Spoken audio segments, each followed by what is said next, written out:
यहाँ की भक्ति, धन्य है शक्ति, खूब कृपा बांदा के ऊपर बनी रहे। और पूरे बांदा को कन्या विवाह का निमंत्रण है। बागेश्वर धाम कौन कौन आएगा? कितनी तारीख को आना है? जोर से बोलो, जोर से बोलो। कितनी तारीख को?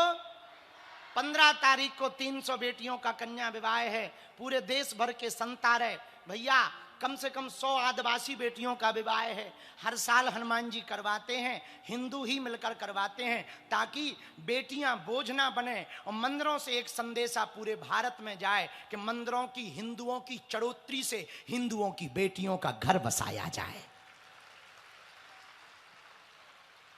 और इस साल 300 बेटियां हैं, उनको पूरा सामान दे रहे। आज लगभग 100 तो आदिवासी बेटियां हैं जिनके माता पिता नहीं। भैया उनके माता पिता नहीं है, पर हम ही लोग बनकर जाएंगे। और हमने इस साल कह दिया अपने चेलों से कि 3 दिन का कन्या विवाह करो। 13 का, 14 का, 15 का।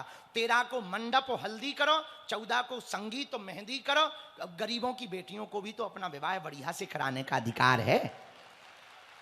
और 15 को बढ़िया कन्यादान। और हमने सब सामान खरीद लिया। फिर से हमने नहीं खरीदा, तुम लोगों ने हमें दान दिया, हमने खरीद लिया। हमने कौन अपने कक्का का, हमें हमारी औकात क्या थी? भीख मांग के हमने 12 साल गुजारे। तो जो तुम लोग देते, यही आए नगर से, हमने इनसे ही कहा कि तुमको भी देना है। तो बेटियों को double bed, sofa, LED TV, mixie, cooler, पंखा, सोने की नाक की कील, पायल, बिछिया, बाल मुकुंद जी, रामचरितमानस, किचन सेट, गैस, चूल्हा, सिलेंडर, बेटी के पूरे कपड़े, दामाद के पूरे कपड़े, टोपी। और हर बिटिया को मुसीबत के लिए 30-30 हजार की एफडी। और सिलाई मशीन भी है। लेकिन ये सब हम नहीं दे रहे ना। हमको तुम परमार्थी समझना, भगवान करवा रहे हैं। हिंदू हमें चढ़ोतरी देते हैं, हम उससे मकान या मंदिर नहीं बनाते, बेटियों का घर बसवाते हैं। 100 की सीधी बात। पर हिंदुओं को भी भगवान दे रहे। तुम भी अपने आप को ज्यादा परमार्थी मत समझ लेना। हो कि तुम सोचो कि हम बहुत बड़े परमार्थ। अच्छा एक बात बताओ, सुबह सुबह फ्रेश होने जाना पड़ता कि नहीं? बोलो। अब तो वो बन गई लेटरिन बाथरूम। पहले 3 एकड़ में जाना पड़ता था, खुले में। सुबह सुबह जाते थे कि नहीं? बोलो। जाते थे। अच्छा जब जाते थे तो गांव भर के सुअर खाने आते थे। आते थे कि नहीं? अच्छा सुअर खाने आते थे तो क्या वो परोपकार है? क्या वो परोपकार है? बोलिए, क्या वो परोपकार है? ना ना ना ना। आप अपनी टंकी खाली कर रहे, वे भर रहे। आप अपनी टंकी खाली कर रहे, वे भर रहे। उसका सिद्धांत है, उसकी नैतिक है, प्राकृतिक है वो तो। अच्छा तुम लोग इसमें बुरा ना मानना, मुंह ना सिकोड़ना कि गुरुजी कैसी विचित्र विचित्र बातें। नेचुरल है वो तो, सबको है, सबको नेचुरल प्रॉब्लम है ये तो, सबको है। और इसके बिना तो आदमी, अगर नेचुरल प्रॉब्लम ये चालू ना रहे तो बिल्कुल ही चालू हो जाओ।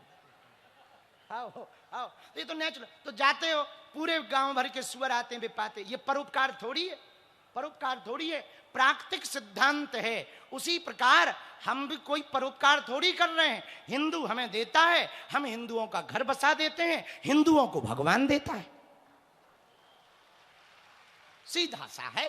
अपने आप को ज्यादा परमार्थी परोपकारी नहीं समझ लेना कि भाई 2-4 दान वान करके 2-4 कथा बथा करवा के सोचो कि हम बहुत बड़े परमार्थी हैं। हलुआ ठटरी के बड़े, तुम्हें भगवान दे रहा तो तुम करवा रहे हो। हमारा तुम्हारा कुछ नहीं है, यहां सब किसका है? समझ गए? जोर से बोलो। बात समझ आ गई? तो यूपी के बांदा वालों, कौन कौन बागेश्वर आएगा? पक्का?